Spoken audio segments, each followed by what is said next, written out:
اسلام کا تمام تر عبادات کا انحصار طہارت اور پاکیزگی پر مبنی ہے۔ روح کے ساتھ ساتھ جسم کی طہارت بھی لازمی و ملزوم ہے۔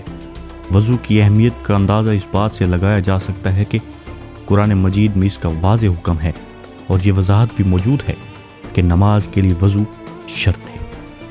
ناظرین، قرآن مجید میں ارشاد باری تعالیٰ ہے، اے لوگو جو ایمان لائے ہو، تم نماز کے لیے جب اٹھو تو چاہیے کہ اپنا منہ اور ہاتھ کونیوں تک دھو لو، سر پر ہاتھ پھیر لو اور پاؤں ٹخنوں تک دھو لیا کرو۔ نبی کریم صلی اللہ علیہ وآلہ وسلم نے ارشاد فرمایا، میں قیامت کے روز اپنی امت کے لوگوں کو پہچان لوں گا۔ صحابہ کرام نے پوچھا، یا رسول اللہ صلی اللہ علیہ وآلہ وسلم کیسے؟ آپ نے فرمایا، ایک پہچان تو یہ ہوگی کہ وضو کی وجہ سے میری امت کے چہرے اور ہاتھ جگمگا رہے ہوں گے۔ وضو کرنے سے چھوٹے چھوٹے گناہ دھل جاتے ہیں اور وضو کرنے والا آخرت میں بلند درجات سے نوازا جاتا ہے۔ ناظرین، تجربات سے یہ بات واضح ہو چکی ہے کہ نباتات، جمادات، حیوانات اور انسانی زندگی ایک برقی نظام کے تحت رواں دواں ہیں۔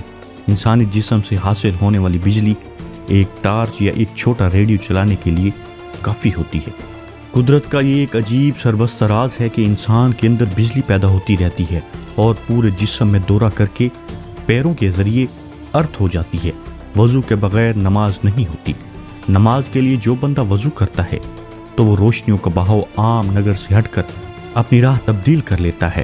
وضو کے ساتھ ہمارے اعضاء سے برق کی روحیں نکلنے لگتی ہیں اور اس عمل سے جسمانی اعضاء کو ایک نئی طاقت اور قوت ملتی ہے۔ ہاتھ دھونے سے ہاتھوں پر موجود جراثیم اور گندگی دور ہو جاتی ہے۔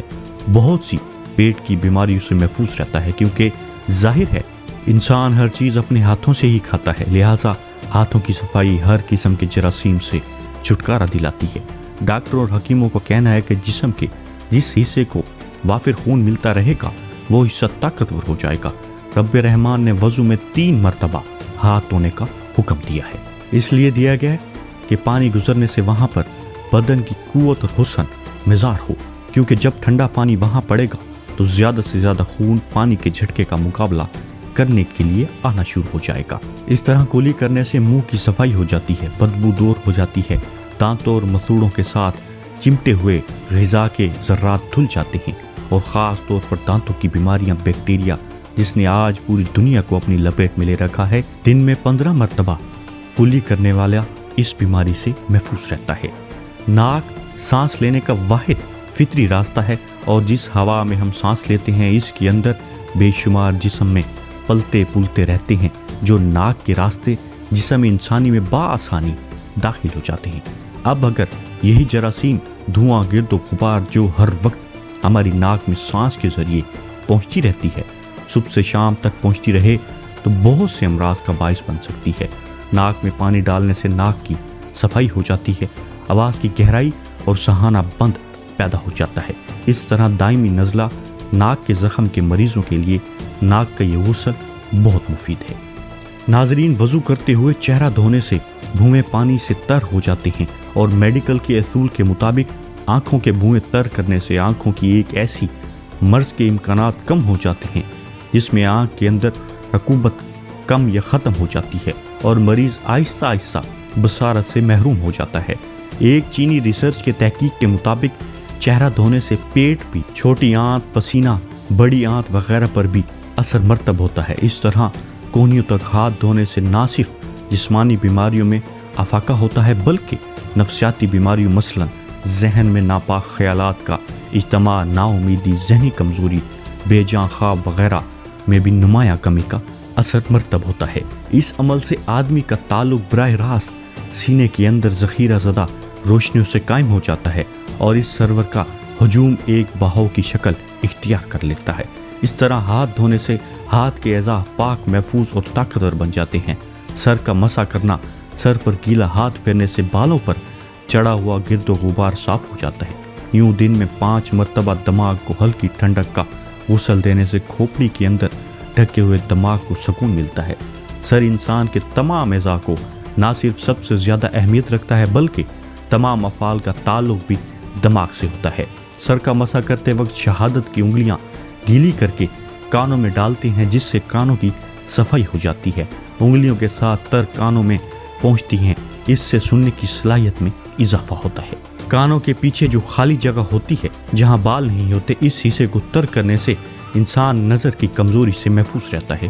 وضو میں گردن کا مسح کرنے سے جسم کو ایک خاص توانائی نصیب ہوتی ہے جس کا تعلق ریڑھ کی ہڈی کے اندر تمام جسمانی جوڑوں سے ہے، کیونکہ جب کوئی گردن کا مسح کرتا ہے تو ہاتھوں کے ذریعے برقی روح نکل کر رگیں، جان جس کو شہ رگ بھی کہتے ہیں، اور ریڑھ کی ہڈی سے گزرتے ہوئے جسم کے پورے اعصابی نظام کو توانائی بخشتی ہے۔